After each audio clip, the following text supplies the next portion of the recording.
Thank you, Danny and Liz. Very happy tonight to have some special guests. Folks have come back home for a visit.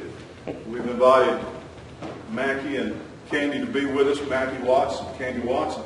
Did you say Danny or Candy was going to do an interpretive dance? Or is it I believe Danny's going to. Danny, got those little bells. Going to slip his those symbol things with leotards and things? Yes, sir. He'll do that at the end of the service during the invitation, I guess. We're glad that you're here tonight, and Mackie, just come and share with us. It's always important.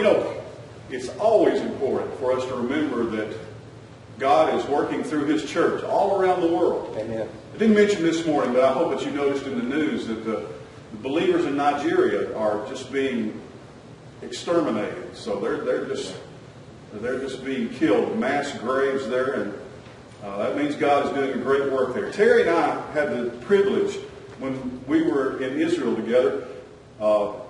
So many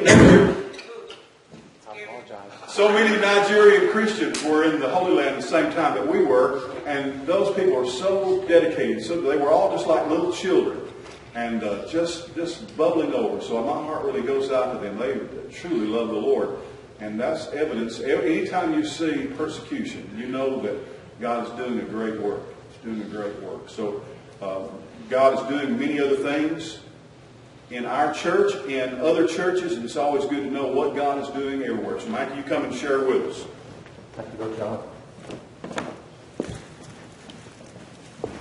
I appreciate the opportunity, that's loud, to come and speak about missions.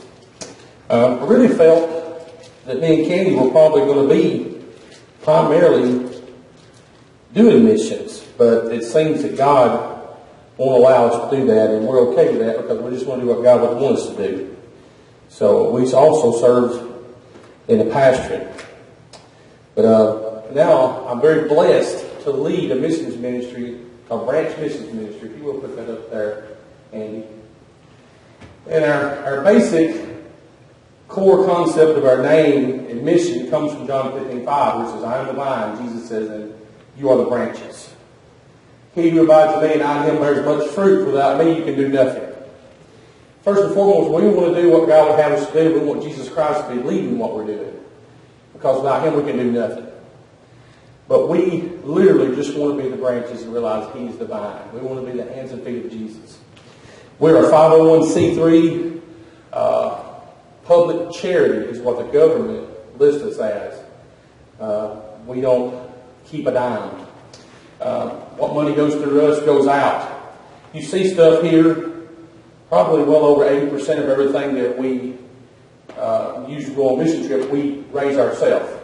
Like we build things and sell them, or we have a fundraiser. So a lot of things you see here wasn't bought with public funds, they were bought with personal funds. So I just want to real quick show you what we've done so far, and then tell you quickly what we're planning on doing this year. We'll go to the next one. This is a children's home in Kampala, Uganda that we partnered with. You see those letters in the back there? We painted those letters, and they look kind of ununiformed and a little odd, but we had to make our own stencils, and you had people who don't even know the English language making some of those stencils. So that MAV stands for Mawali Village, and the CEC stands for Children's Education Center. Pretty fancy name that the government required them to have. Was simply a children's home in Uganda. They have 20 kids who live there every day, day and night. And they have somewhere between 165 and 220 kids every day. They eat meals there and are educated and taught the Word of God. They're taught English. Even in Kampala and in Uganda, they know that these kids learn English as an avenue for them to grow and learn the way they need to in the future. Getting material there to teach them even Bibles in their language is challenging. But getting English material to them is a lot easier. So, next one, please. This is Mawali Children's Education Center when we started helping them. There was nothing there. There's 2 buildings that had been given to Pastor Barnabas. Next one, please. We started sending money to buy doors and windows. Keep going. And you're starting to see now the transformation. Now, many, many buildings are there. We currently send them, this might not sound like much money, but for us, we do what we can. We send them $50 every other month We hope to be able to grow someday to send them $100 a month, which will sustain them completely. $100 will go a long way in Africa. See the children's home, how it's grown. You might not can tell it, but on the corner up there is the first two original buildings. Keep going. Keep going. This is an outhouse. It's part of their everyday life. We paid for that. And we sent money to pay for this outhouse, which is very important, you can imagine, for their everyday activities. It's like a 5-seater. Yes, sir. That's not, with that many kids, you're going to have something pretty substantial. Our last trip to Africa, 2016, I believe, we went to a little village out on the Congo-Uganda border, and we stayed for 4 days. And that was also our bathrooms. And a pretty challenging situation, but what an honor.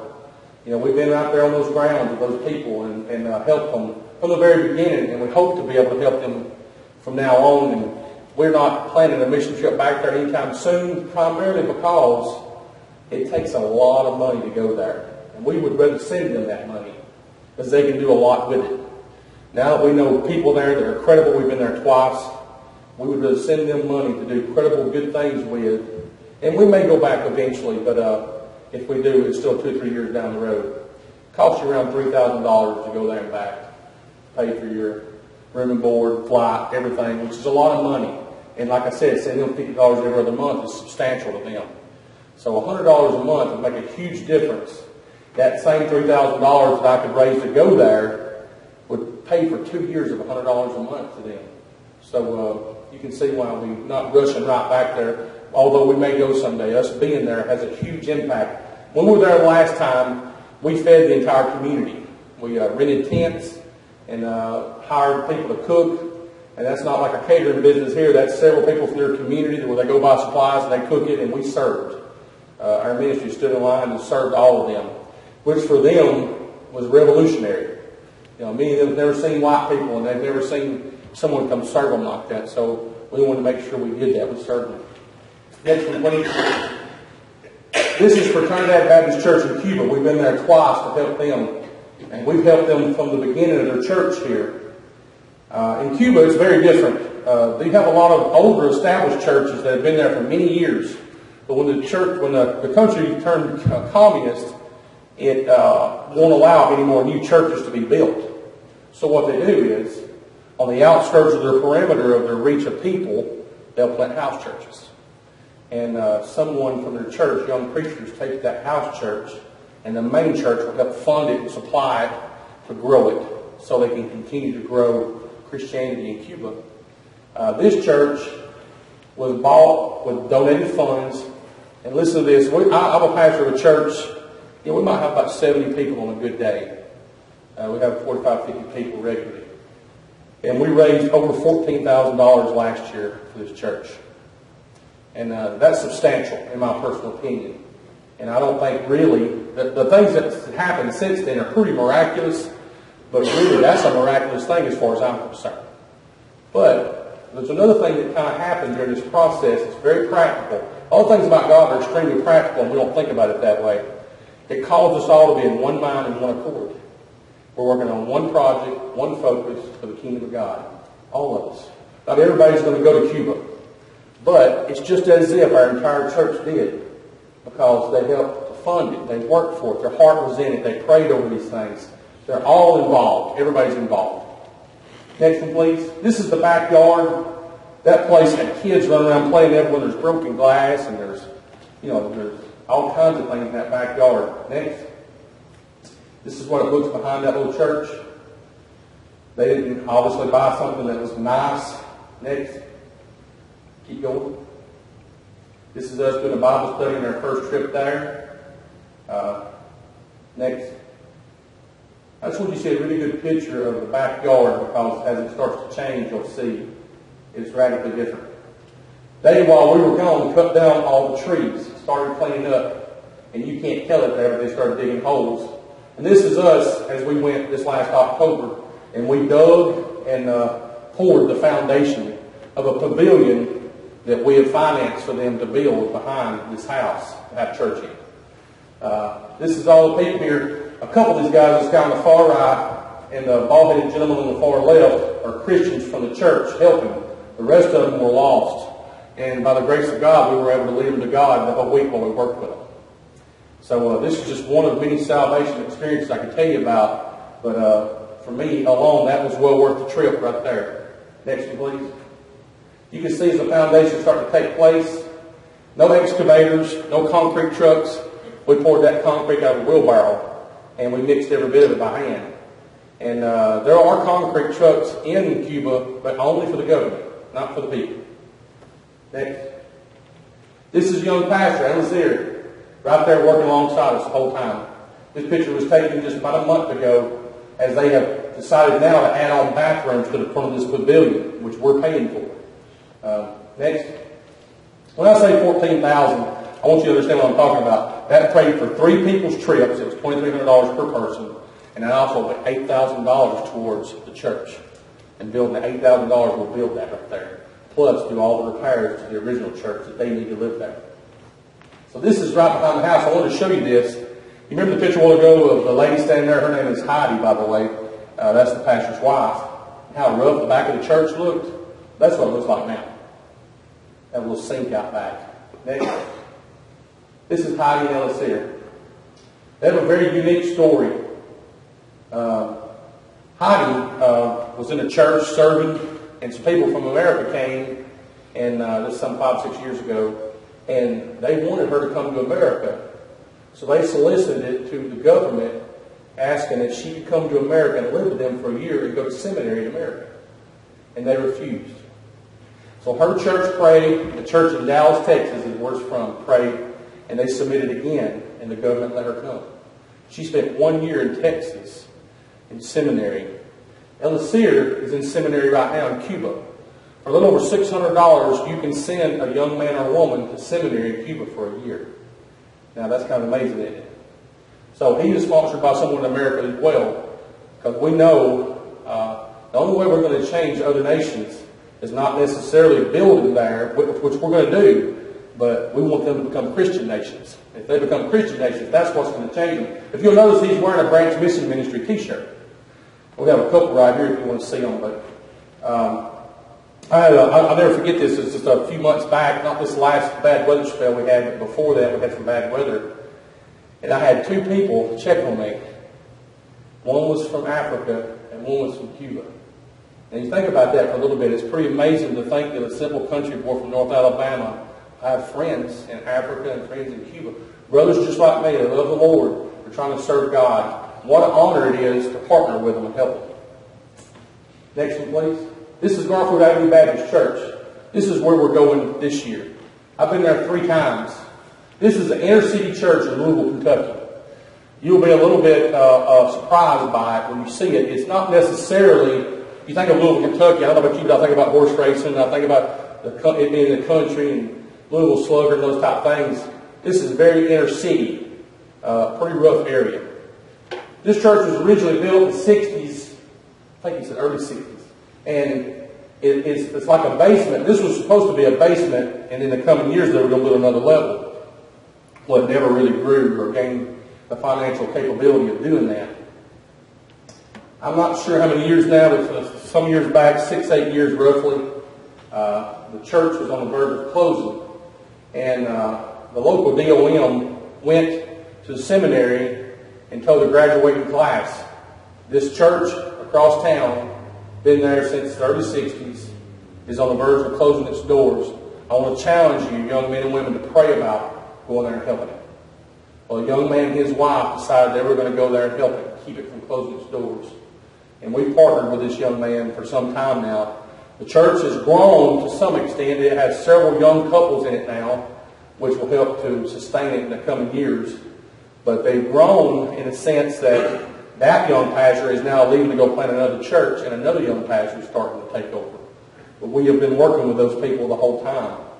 We spent 2-week mission trips there, and then we went up on our own a little later and built a swing set. One of the things we're going to do this time is we're going to place this sign out front right here. You might not be able to tell it, but that's more or less just a plywood sign right there. Looks pretty good, and there's nothing wrong with it. But we asked them on their wish list of things that they'd like to have. What would they like to have? And one of the things was a new sign. So we've made that happen. We're very blessed to have some people we know that are very talented and gifted. And the sign that we're going to replace that with is very, very nice. And it's only going to cost us about $250. So that's a blessing. That's a huge blessing. And so God can put things together when He's in it. Remember, John 15:5, without me you can do nothing. You know, when God is in it, He can put things together.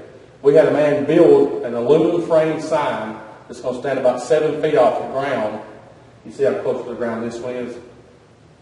And it's going to have, they sent us what they wanted in it on the top. And it's going to have 4 lines of letters on the bottom so they can put events that's going on in their church. And we're going to pay about $250 for this, which is a blessing from God. Next one, please. It's another avenue or picture of Garfield. Next. Keep going. This is some handrails we built for one of the elders at Garfield. And I like to include this picture and talk about the fact that we asked them, we had just a little time left, and we said we were going to do one more project. And they had about 3 projects they wanted to do, and all of them but one were at church. And we said, which project do you want us to focus on, because we can only do one of them? And they said, well, by far, the most important thing is to get the handrails built for the elders. And that'll tell you all you need to know about these people. They're not like us in the sense that they don't have a lot of common woodworking skills or ability to do things on their own. That's why we're helping. God's called us to help them. But they care more about their members than they do their building. And that's very, very important. Amen. Yeah. And while we were there building this, we finished this. They were amazed by these little simple rails we built. We concreted the legs in out here in front. You can't see it real well here, but the gentleman, as he come in, he would open his gate, and he would brace on the gate to get to his steps. And there's about a 4-foot section there where there was a place he had to just sort of stumble to get to his steps. And that's what those rails are about, to help him get there. The day we finished this, his wife passed away. So I'm very glad we had an opportunity to bless him. And I'm very glad that they're of the mind to do that. And that's the kind of people we want to partner with, people that have the right kind of focus. This is a swing set we built. Not much to it in the sense that it's not fancy or something that you would put on pictures of marketing pictures out with. I got a friend that works at NASA, and you might not can tell it, but the little braces that hold this thing up, those things will be there when we're all gone. I mean, I give him some little metal brackets to copy. He made this stuff out of like 3/4-inch stainless steel. He's one of the guys going back. He's the one that built the sign. He's one of the guys going back. One of our other projects is going to be, we're going to build, in addition to this swing set, we're going to build a tower that has a climbing wall, a slide, and a ladder on the end of this playground, and then this swing set. Might sound like very basic stuff, but if we want them to grow and to prosper in that community, they need to have stuff for the children and for the future. Just like you guys got a great playground out here, we want our community to know that kids are welcome. Not only they're welcome, but they're important to us. So, next one, please. This is us at the end of the trip. I don't know if you noticed it, but you see Candy, my wife, down here. This is Joey, the young pastor that's going to plant another church. And you see right beside Candy, that's Pastor Barnabas from Africa. He was here visiting us, and we had him up in the house, and we went on a mission trip with him with us. So, you got a pretty big, in my personal opinion, diverse group of people there. Okay? And when we were praying there, I asked God to just help us to think that way. To not think about the fact that we're in different countries, but we are the family and the people of God. It doesn't matter if we live in Kentucky, Alabama, or Africa. We're family. We're brothers. We're the people of God. I want to show you that picture. You see right behind this guy on the end here named Joey. He's the pastor leaving. The guy right behind him, his name is Matt, and he's the pastor there now. Next one, please. Almost done. I'll tell you about the trip. This is in Addison where we live. We've been very blessed to help people there. So we want to help people locally, nationally, and internationally. We don't want to be just in one area. And the reason being is God has called us to those 3 areas. That's where we want to be. God has called us. As a church, I'm sure Brother John can attest to this and others can too. You guys, you probably give to a lot of things. You give the cooperative program, Brother John. what the program gives to a lot of different things, both nationally, locally, and internationally. It gives to missionaries. It gives to the Alabama Baptist Children's Home, which, you have a nice one here in Decatur. It gives to a lot of different things. I'm sure you give to your associations too, don't you, Brother John? Which that is a way of giving to the association as well. So we want to be always found doing the same thing, taking the money that God blesses us with and give every bit of it to serve Him. So what we've done here is we give money. A local company, happens to be the company my wife works for, blessed us with $1,000. So we prayed about what to do with it, and we give it to local entities in the community, which is what they want us to do. They want us to bless the community that they were in. And I just wanted to point that out to you because we are a public charity. We want to help. We want to give. This is the fire department. They do Toys for Tots. Of course, they protect the local community. We want to support and help them in every way. Next one, please. This is, and you won't see this, but there's 2 pharmacies in Addison. We give both of them a check, equal amount check. And we know both of them real well. They're Christians. And we ask them, when elderly people come in that can't afford their drugs, help them. And that's the only place we want it to go to. We also were able to give a little bit of money to a local gas company. I don't know about you guys, but where we live, you guys got natural gas here, I believe, don't you? Where we live, propane is predominant, and the prices go through the roof in the winter, and many elderly people can't afford to heat their homes through the winter. So we ask them, if an elderly person comes in here and can't afford their gas, use this to help them pay it. And this is what we're about. We want to help locally, nationally, internationally. Next, please. And that's what God has called us to do. Just to be the hands and feet of Jesus. That's what we want to do. And this year we're going April the 13th, one day only, Saturday, to Louisville, Kentucky, to help Garfield Avenue Baptist Church. What we're going to do, anybody, you can do whatever you want to do. It's about a 5.5 hour drive from here, 5.5. It's a pretty good distance. You could, theoretically, you could leave out that morning very early and go up. We're going to work till noon and come back home. It'll be a pretty full day, but really it's about a half a day's work. And you might be thinking, I can't do those type of things. There's so many things to do there besides those 2 projects. We have many other projects. Just some of it's just going to be like a weed control. They got one little corner fenced in there it kind of grows up on them. Every time we go, we clean it up for them. We're going to weed eater. If you can't do anything, you can sit in the fellowship hall and pray for those outside doing something. That's the way I tell other people. There's always a place. We don't want anybody to get hurt or do no more than they are capable of doing, but there's always a place for everybody to do the work of God. And some people are not called to do that. I understand that completely. And that's where the prayer and giving comes in. You pray for us. Our idea and concept is we want to be able to go and bless people with the talents and abilities we have. Those people were pretty amazed that we were building those little handrails. And you tell them, most of the people I know can do stuff like this, but they don't know how to do those type of things. And that is a picture of the church. You see, the church is supposed to be a diverse group of people, highly capable of doing just about anything. And we're not alike. We're different. But we have the same spirit. We have the self-same spirit inside each one of us, leading us, drawing us together, but also making the church diverse and capable. Anybody have any kind of questions or anything about anything that we do or the trip? I have pictures right here. That's some little bracelets. You want one, you're welcome to that. You're welcome to the caps, T-shirts. You'll see right here all these pictures are the same pictures that were up on the wall. Any questions, comments?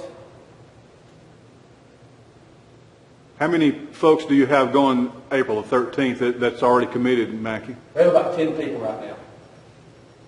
And we're hoping that'll do fine for what we're going to do. But we have enough projects lined up that if as many as 20 went, would be fine. Painting and the little shed. I don't know if you saw the little shed out back. The first trip we went there, we replaced the shingles on one side of it. Now the other side needs replaced.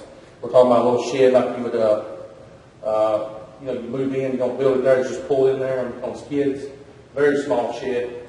be something just about anybody can do. You're only going to have to get off the ground just a little bit to get the top of it, and the rest of it will probably get from the ground.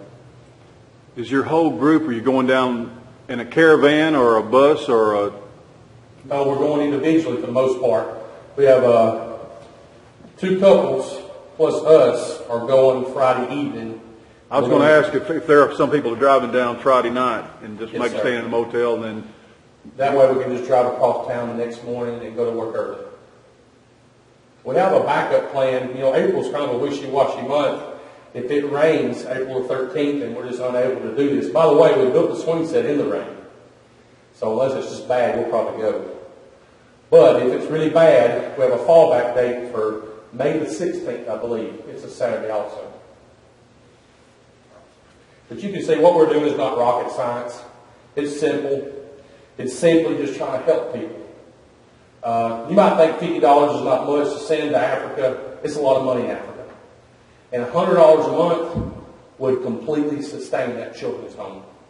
And that's not a lot of money for us, really. $1,200 a year is not that much money.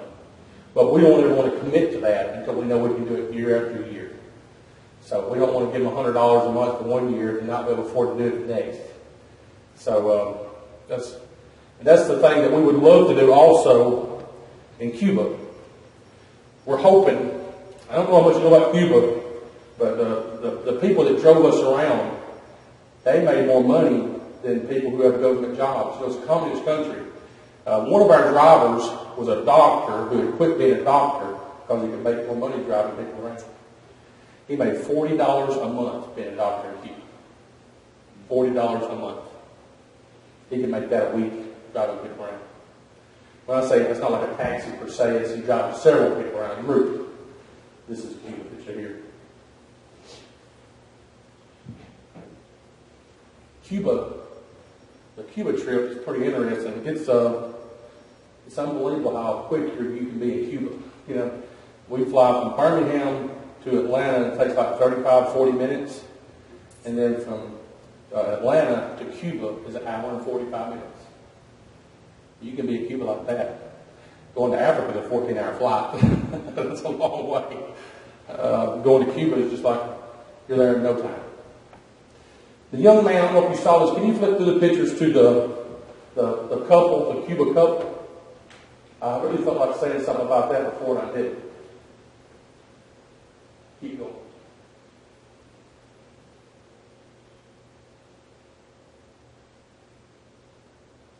Almost there. The young man in the back right there, his name is Josh. He had never been on a mission trip. He'd never been out of the country, never been on an airplane. And he wanted to go. So he made a commitment, I'm going to go. A few weeks later, he calls me, and I tell this story at our church, and he hears it. I'm not talking behind his back by no means. And he said, I just don't think I can raise that kind of money. It's a lot of money. And I tell him, I said, I'm the same way. I don't have that money. If I'm going, God's going to have to provide it. But I promise you, if you feel led by God to go, you make a commitment to go, He'll give you the money. I promise you. 2 weeks later, we were at a Bible study in that community. And I was asking the men there to pray for Josh because Josh had made a commitment to go on a mission trip, and that he needed God's help. They took up an offer and gave him $550 right there. I had no idea that was going to happen. He had a man come to our church who gave him $500. Things like this happen over and over. We had fundraisers that made twice as much as we possibly could have made or thought we'd made.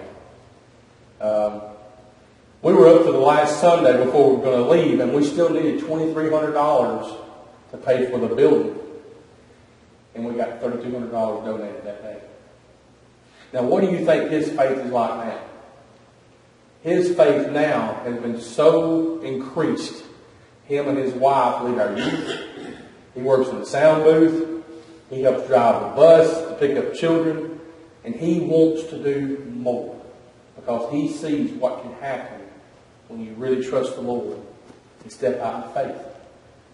Now listen, what you need to hear here is he had to raise a lot of money because he not only had to pay $2,300 to go, he had to raise about $600 to pay for shots to go. You get all these shots. There's a litany of things to do when you're going overseas. And anybody heard of the new Zika virus? Yeah. Well, now you got to get a Zika virus shot. That thing was like $300 by itself. And in a few years, that thing will be a little cheaper and it won't be so bad. But right now, it's coming new and it's very expensive. So God had to provide just time after time. He would call me and say, I've got to do this. I've got to get this shots and stuff. And I would say, well, God's going to provide. He's going to provide. And He did, just time after time after time. And that's what happens when we make a commitment to the Lord and step out in faith. If He's leading it, He'll take care of it. Might not be easy, but He'll take care of it. Amen? Any other questions? I've tried to be quick. Have I been long? You've been fine, brother. What's your fundraising projects? I mainly build stuff and sell them, and Gary does too. This man on the far left here, he's also our ministry. He builds and sells. We sell tables and signs and desks, benches. You got a website, Facebook page, stuff like that? Facebook, bought on Facebook. So we could connect. It's all this stuff on your Facebook page where we Yes, can sir. connect. I also have Branch Missions Ministry Facebook page. All right. Just look it up and like it. We have fundraisers, and next Sunday, and forgive me if I'm wrong, it could be the following Sunday, but at Addison First Baptist, which is where Gary goes, they're going to have a spaghetti lunch after the morning service to help fund our Louisville trip. Right now, we've got a little over $1,000 that we've raised for the Louisville trip, which we feel like will be pretty close to paying for everything. Once you do the $250 for the sign, and then we're going to buy a slide. We've already bought the cleats for the rock wall, and then the wood material. We think we're pretty close. So if we were to raise more, we're going to bless them with it somehow. And that's one of the reasons we kind of want to go up the night before. We're going to go across town. This is kind of right in inner city Louisville, and we're going to check the whole situation out. And it might very well be that they need something else, and we go to Lowe's and try to get it. We've done barbecue plates. We've done that a few times. That's pretty successful. We had a couple of bean suppers. That's been very successful. I don't know why we hadn't done that in the last couple of years, but Africa trips would do a bean supper, and they've done real well. Trying to think of what else we did. I think that's pretty much it, isn't it? We've done a few bake sales. We had a lady at church who wanted to do a bake sale, and I kind of thought, well, I don't know how well they'll do. $2,000. They raised $2,000. You think about a church, 50, 75 people raising that kind of money. I'll tell you what it's done. God showed me, it's so important. Brother John was talking about this. I have learned more by going on mission trips than I have blessed people. God blessed me. Well, God just showed me, if you can raise $14,000 in a church, why can't you raise that kind of money for the church? You see what I'm saying? The men's ministry, the women's ministry, youth. If you have a need or a desire, God is leading. Let's work for it. Let's show our community we want to work for it, that we're okay working for it. We want them to see we care enough about what God's leading us to do. We will work for it. So it's kind of it showed our church we can work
together. And we can work for one common goal. And the same thing happened at the church I was at before, at Sardis. You know, we raised a lot of money to go to Africa. We actually were done fundraising, and our women's ministry said, no, we're going to raise some money for you. And they did. They raised $800 at a yard sale. And I told them, I said, well, our trip is really paid for. And they said, we don't care. We want you to take this money and use it because we feel like God's going to have a need. We ended up buying Bibles for that money. We were able to give Bibles away at 3 different churches in a Uganda language that them people understood. These people, you would have thought that it was Christmas morning when they were 8. They were so tickled to get these Bibles. And I just got to thinking about these women from North Alabama, a little country church. They are blessing people on the other side of the world. They're physically blessing somebody on the other side of the world. And that's kind of hard. It's like Samaritan's Purse, which we're active in as well. It makes a huge impact to be able to give people on the other side of the world something. But God does something with it. The same way you and I, when we're faithful to tithes, there's something about you and I giving to missions. God does something. He blesses us because of it. Because we take His work seriously. Like I said, locally, nationally, and internationally, I think they're all important. What did Jesus say in Acts? He said, go to Jerusalem. That wasn't too good because they were getting persecuted in Jerusalem, right? And all Judea, the whole region. And then he said Samaria, I think, next, didn't he? Samaria is not a very good place to go because they don't really like them people. And the uttermost part of the earth. See, that's what he said. Go locally, nationally, and internationally. And even go to places you don't want to go. Samaria, they didn't necessarily want to go to Samaria. And I'm sure there's other places they didn't necessarily want to go. Jewish people always thought the Samaritans were half-breeds. Right. Which they were. You want to be technical. Kind of like us, right? We're all mixed up. If you study the Samaritan people, they weren't necessarily just, they were a lot of different mixed up, messed up, according to that daily standards, But that's why when Jesus was speaking to the Samaritan woman, they didn't understand that. Amen. Any other questions or comments? I want to thank Brother John for letting me come and talk about missions. We're just a small missions ministry. We're a 501c3 nonprofit missions ministry. And all we really want to do is serve God. And it may never be on a scale of a huge missions ministry. But listen, $50 a month, $100 a month makes a big difference in these people's lives. If we could send $100 a month to Cuba, they could do full-time ministry. Don't have to worry about working a job. They can attack their communities for the kingdom of God. That'd be unbelievable. That'd be unbelievable. I want to tell you one more thing about Garfield Avenue Baptist Church. The young pastor there, when he went there, when it was about to close its doors, one of the largest churches in their association said, we'll pay your salary. We'll pay your salary. Now, that's working together. And that's a picture of what we're supposed to look like. We're in this together. Our churches are in this together. The big church, the kingdom of God, that's what we're a part of, the family of God, all of us. And one of the inspiration is, I never would have got to see that if I wouldn't have went to Louisville, Kentucky to work. That this church across town, this very big, nice church, says, you know what? We're not going to let that little church close. We're going to have to finance that church not closing. What a picture of what we're supposed to be looking like here. And I got to tell you something. I consider it an honor to be a small part of something like that. It's a very big honor. Now, this young pastor, Joey, is leaving to go to St. Petersburg, St. Augustine, Florida. And I told Candy, I said, I hope he calls us to come down there and help him. I'm just kidding. I'm just kidding. But what a blessing it is to make those kind of connections all over America and other parts of the world. People just like us want to know the Lord and walk with God and fulfill His purposes for our lives. We mainly need your prayers. Pray for us as we do God's Word. Thank you, Brother John, for letting us come speak. Thank you, Mackie. We appreciate it.